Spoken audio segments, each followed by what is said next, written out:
శ్రీమతి నమః. సోను సూద్ గారు మాట్లాడినప్పుడు ఉమ్మేస్తే తప్పేంటి అని మాట్లాడారు కదా. మరి ఇప్పుడు యూరిన్ పోస్తూ ఫ్రూట్ జ్యూస్ షాప్ లో ఫ్రూట్ జ్యూస్ చేస్తున్నారు. మరి ఇవన్నీ వాళ్ళు తాగుతారా? दुकान खुशी जूस कॉर्नर के संचालकों द्वारा जूस में मानव मूत्र मिलाया जाता है, तो दुकान से एक कैन से करीब 1 लीटर मानव मूत्र प्राप्त हुआ है। दुकानदारों से पूछने पर उनके द्वारा कोई संतोषजनक जवाब नहीं दिया गया है। आमिर सनाफ साबिर खान तथा उसके एक बाल अपचारी साथी को गिरफ्तार कर लिया गया है। अभियोग पंजीकृत कर लिया गया है तथा अन्य विधिक कार्रवाई की जा रही है। తప్పేంటి కదా. అలాగే మొన్న గణేష్ నిమజ్జనం ఉత్సవాలు చేస్తున్నప్పుడు నాకు ఒక ఫోటో పంపించారు.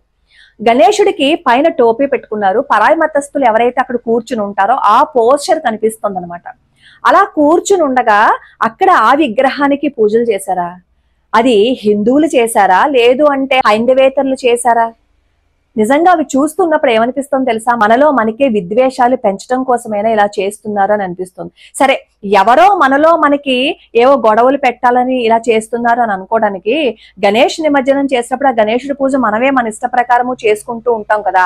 అలా మన ఇష్ట ప్రకారమే చేసుకుంటున్నప్పుడు అలాంటి పోస్టర్స్ పెట్టి అసలు పూజలు చేయటం ఏంటో అర్థం కావటం లేదు. పిచ్చి పరాకాష్ఠకి వెళ్ళిపోయింది అంటారు చూసారా, అది మన హిందువుల్లోనే ఉందేమో అని అనిపిస్తుంది. ఇలాంటి విగ్రహాలన్నింటినీ చూసి హిందువులే ఎలా తయారైపోయారు అని అంటారు. ఇలాంటి వాళ్ళని చూస్తే మనం ఖచ్చితంగా ప్రశ్నించటం మొదలు పెడతాం. ఇవన్నీ చూసినప్పుడు మనకి ఏమనిపిస్తుంది? మన భారతదేశంలోనే మనకి రక్షణ లేదే, మన మీద ఇన్ని విద్వేషాలని వాళ్ళు చిమ్మేస్తున్నారే అని చెప్పి అనిపిస్తుంది కదా. అలాంటిదిట రాహుల్ ఖాన్ గారు పరాయి దేశాలకు వెళ్లి హైందవేతరులకి భారతదేశంలో ఉండడానికి రక్షణ లేదు, వాళ్ళు అక్కడ ఉండలేకపోతున్నారని చెప్పి మాట్లాడారు. ఈయన మాట్లాడిన మాటలకు అక్కడ వాళ్ళు కూడా చివాట్లు వేశారులేండి. సొంత దేశం గురించి ఇలా మాట్లాడుతున్నాడు కదా అని చెప్పి వాళ్ళు కూడా అన్నారు. హైందవేతరులకి రక్షణ లేదా, హిందువులకి రక్షణ లేదా? మీరే ఆలోచించుకోండి. లోకా సమస్త సుఖినో భవంతు, సర్వే జనా సుఖినో భవంతు.